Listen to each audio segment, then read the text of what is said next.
you need something? Have a few minutes to talk? Certainly. If you don't mind my saying, you don't really seem like an assassin. You've spent too much time fighting thugs who think custom-painted armor makes them professionals.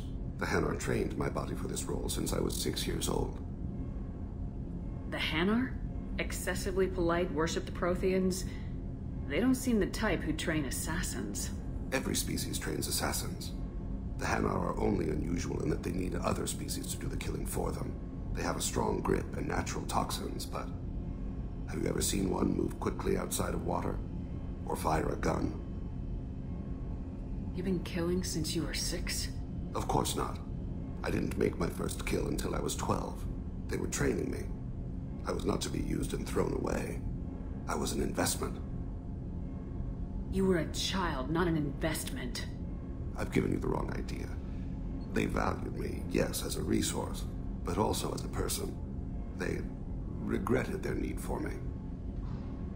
Why did your parents agree to this? The agreement was made under the Compact. It was an honor for our family. The Compact? We live on the Hanar homeworld because they rescued us, some of us, from extinction. We owe them our lives. That is the Compact. What exactly are the terms of the Compact? There are many things the Hanar can't do, even with mechanical aid. They ask Drell to assist them. This can't be legal. They made your whole race into slaves. Don't insult me, Shepard. Anyone can refuse to serve. Few do. We owe our existence to the Hanar. We are proud to repay the debt. Why was your race going extinct? Overpopulation.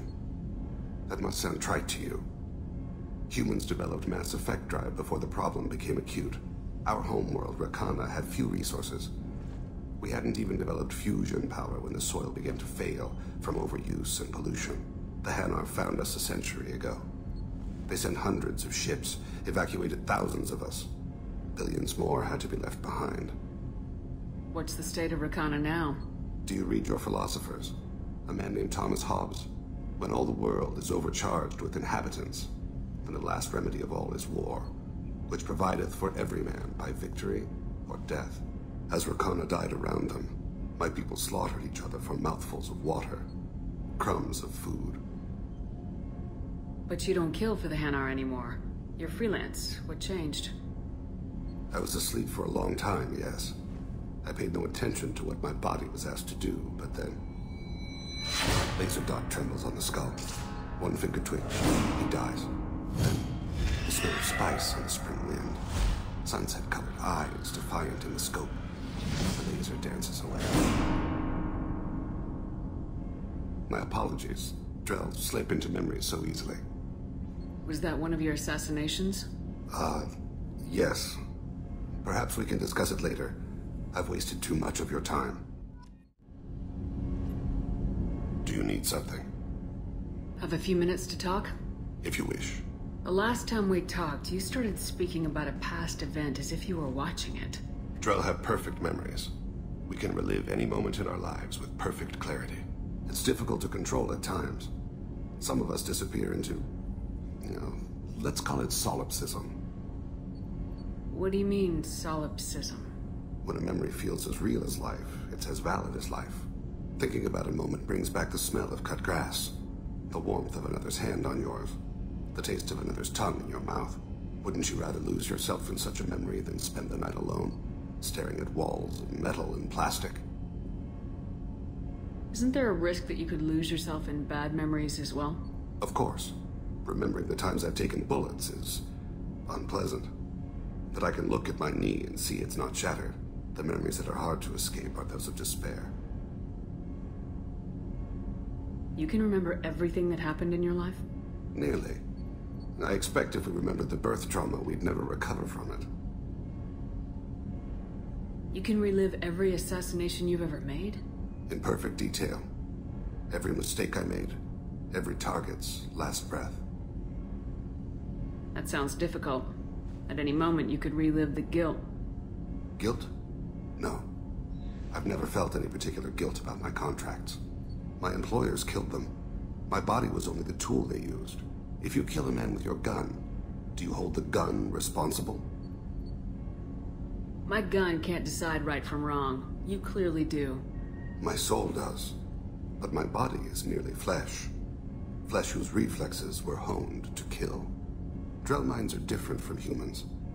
We see our body as a vessel, and accept that it is not always under our control.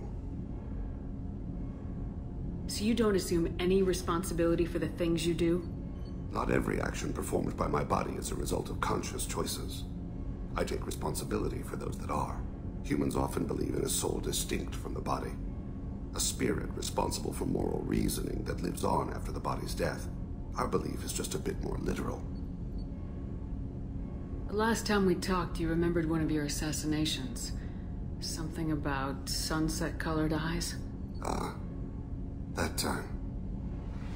Laser dot trembles on the skull. Spice on the spring wind. Sunset eyes, defiant in the scope. A bystander noticed my spotting laser and threw herself between me and the target. She couldn't see me, but she stared me down. Did you take the shot? Not that day. It was odd that you just blurted that out. Just another vivid Drell memory? No. She was a vivid person. I should get back to my duties. Shepard, I appreciate these chats we have. You've spent a lot of your life alone, Thane. Work fulfilled me. Reading. I barely spoke to anyone outside my family. It seems there will be no one to mourn me when I die. You're the only friend I've made in 10 years. Friend, huh? It's a start. A start? That's intriguing. I will always be here to talk.